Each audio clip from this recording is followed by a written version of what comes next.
જય સ્વામિનારાયણ. આજે વાત કરવી છે ખુદાનો ફરિશ્તો. આઝાદી પહેલાની વાત છે. મુંબઈની અંદર એક પ્રતિષ્ઠિત ઝવેરી રહેતા હતા અને આજુબાજુ સૌ વિસ્તારની અંદર તેઓ જાણીતા હતા. એક વખત આરબના એક વેપારી સાથે તેમને સોદો કર્યો કે અમુક સમય સુધી તેમને આ કિંમતની અંદર હીરા આપવા. તેમનો એક સરસ કાગળ થયો. કાગળમાં બંનેએ સહી કરી અને નક્કી થયું. એ મુજબ હીરા આવતા ગયા. પેલો આરબ હીરા આપે, આ ઝવેરી હીરા લે અને પછી આગળનો વેપાર કરે. સમય પસાર થતો ગયો. કાગળની સમયવધિ હજી બાકી હતી. એ સમયે હીરાની કિંમત ખૂબ વધી ગઈ. છતાં પણ કાગળ મુજબ પેલા આરબે એ જ કિંમતે હીરા પેલા ઝવેરીને આપવા પડે. જો આ જ કિંમતે એ ઝવેરીને હીરા આપે તો પોતાનું દેવાળું નીકળી જાય અને પોતાની તમામ ધન સંપત્તિ વેચી દેવી પડે. આવી પરિસ્થિતિ ઊભી થઈ. પેલો આરબ એકદમ મૂંઝાઈ ગયો કે હવે શું થશે. હવે કાગળ થયો છે અને માનવતાની દ્રષ્ટિએ મારે એને આપવું પણ પડે. તો એ મૂંઝાણો શું કરવું.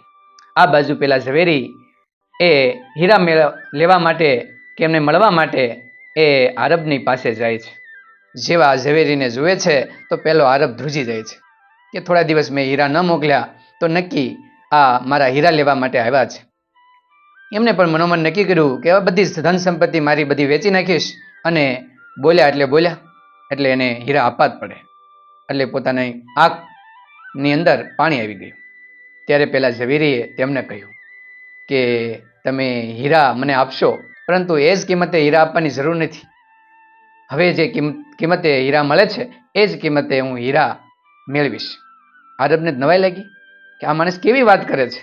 જો એ જૂની કિંમતે હીરા લઈ જાય તો એને કરોડો રૂપિયા, લાખો રૂપિયાનો ફાયદો છે, અને આ માણસ અત્યારે નવી કિંમત ઉપર હીરા લેવા આવે છે તો આટલું બધું નુકસાન એ સહન કરશે. એટલે કહે છે કે પેલા કાગળનું શું. તરત એ ઝવેરી કાગળ લે છે અને કાગળના 2 ટુકડા કરી નાખે છે. આ કાગળ શું માનવતાથી મોટો છે? શું હું તમારા ઘર સંપત્તિ વેચાવા માટે આવ્યો છું? એમ કરીને કાગળ ફાડી નાખે છે અને એક સમયની કિંમતે એ હીરા ખરીદે છે. પેલો આરબ તેને મનોમન વંદી રહે છે.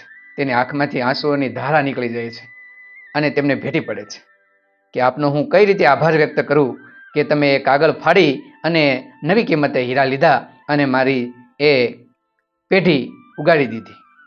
આ ઝવેરી બીજું કોઈ ન હતા પરંતુ મહાત્મા ગાંધીજીના આધ્યાત્મ ગુરુ શ્રીમદ રાજચંદ્ર હતા કે જેમણે માનવતાનું સુંદર ઉદાહરણ પૂરું પાડ્યું હતું. જ્યારે પણ આરબને એ ભારત વિશે પૂછવામાં આવે ત્યારે એ કહેતા કે ભારતની અંદર એક ખુદાનો ફરિશ્તો રહે છે. ખરેખર એ ભગવાનના માણસ છે અને ભગવાનના રસ્તે ચાલે છે.